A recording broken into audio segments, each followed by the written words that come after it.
के गहरे साए भेड़ा रेलवे स्टेशन की पुरानी इमारत पर फैल चुके थे।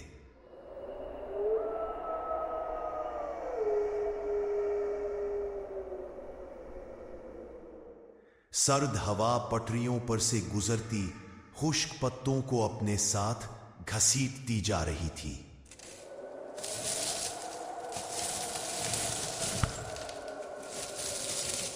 हवा की आवाज किसी गहरे राज की सरगोशी जैसी महसूस हो रही थी। स्टेशन का जंग आलूद बोर्ड हवा के झोंकों से टूटकर झूल रहा था और उसकी कड़कड़ाहट सन्नाटे में दूर तक सुनाई दे रही थी। मैं अपने बैग को कंधे पर डालता हुआ स्टेशन की टूटी हुई सीढ़ियों पर कदम रखकर ऊपर आया।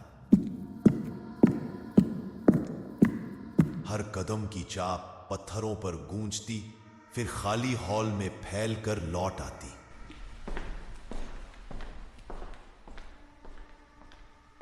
खाली हॉल में अपनी ही परछाई देखकर मुझे बार बार ऐसा लगा कि जैसे कोई और भी मेरे साथ चल रहा है। अचानक मेरे बिल्कुल करीब से एक भारी सांस लेने की आवाज उभरी।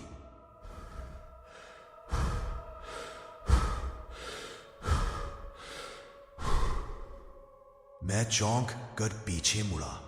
वहां कोई नहीं था, मगर दिल की धड़कन बेकाबू होकर तेज होने लगी।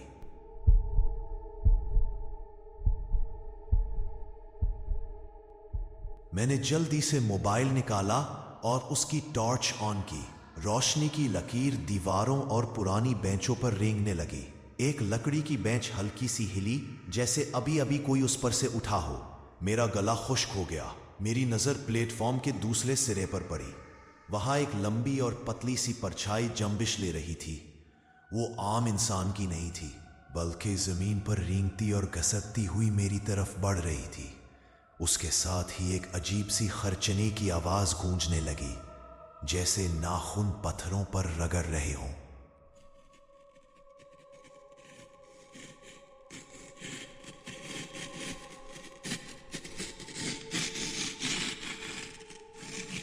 मैंने टॉर्च बुझा दी और दीवार से लगकर खड़ा हो गया। घसकने की आवाज करीब आती गई और फिर अचानक रुक गई।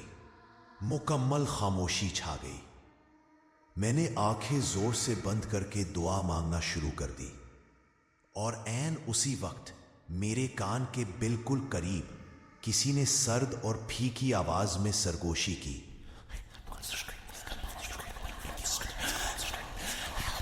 मेरा पूरा जिस्म कांप उठा। ऐसा लगा जैसे किसी ने मेरे कंधे पर बर्फ सा हाथ रख दिया हो। मैंने झटके से हाथ हटाया और दौड़ लगा दी।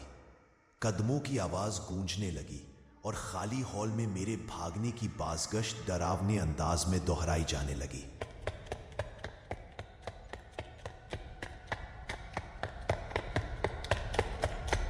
दरवाजे की तरफ पहुंचा तो वो आहिस्ता आहिस्ता खुद ब खुद खुलने लगा।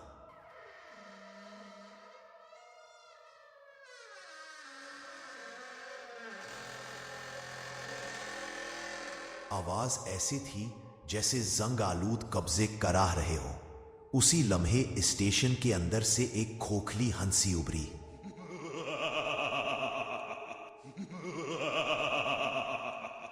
ये आवाज इतनी करीहा थी कि मेरे रोंगटे खड़े हो गए। मैंने हिम्मत करके दरवाजे से बाहर छलांग लगाई। प्लेटफॉर्म के दूसरी तरफ खाली सिग्नल लाइट बार बार जल बुझ रही थी। अचानक पटरियों पर दूर से ट्रेन की गड़गड़ाहट सुनाई दी। मैं ठठक कर रुक गया, लेकिन वो आवाज अजीब थी, जैसे ट्रेन आ रही हो।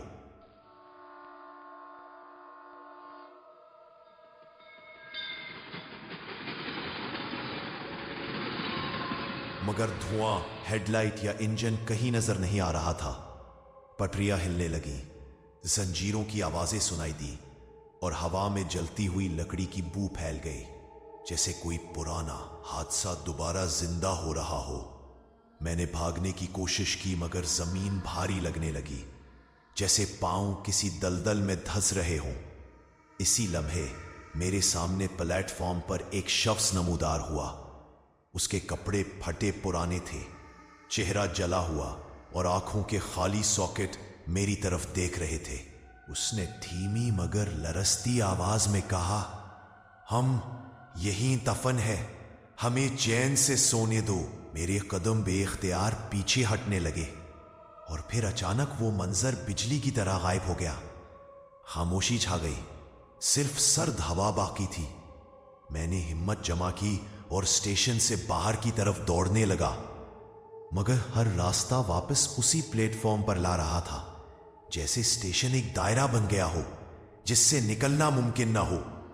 मैं चीखा, मगर आवाज कहीं गुम हो गई और फिर मेरे कान के करीब वही सरगोशी उभरी, ये स्टेशन किसी को जाने नहीं देता। मैंने आंखें बंद कर ली।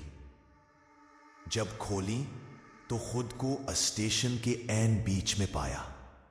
चारों तरफ अंधेरा और मेरे इर्द गिर्द सिर्फ परछाइयां घूम रही थी।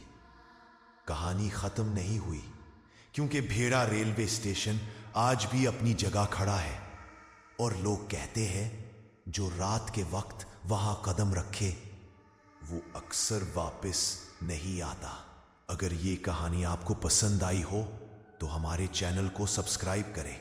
फेसबुक और इंस्टाग्राम पर हमें फॉलो करना ना भूलें। अगर आपके पास भी ऐसी कोई कहानी है तो कमेंट में जरूर लिखें।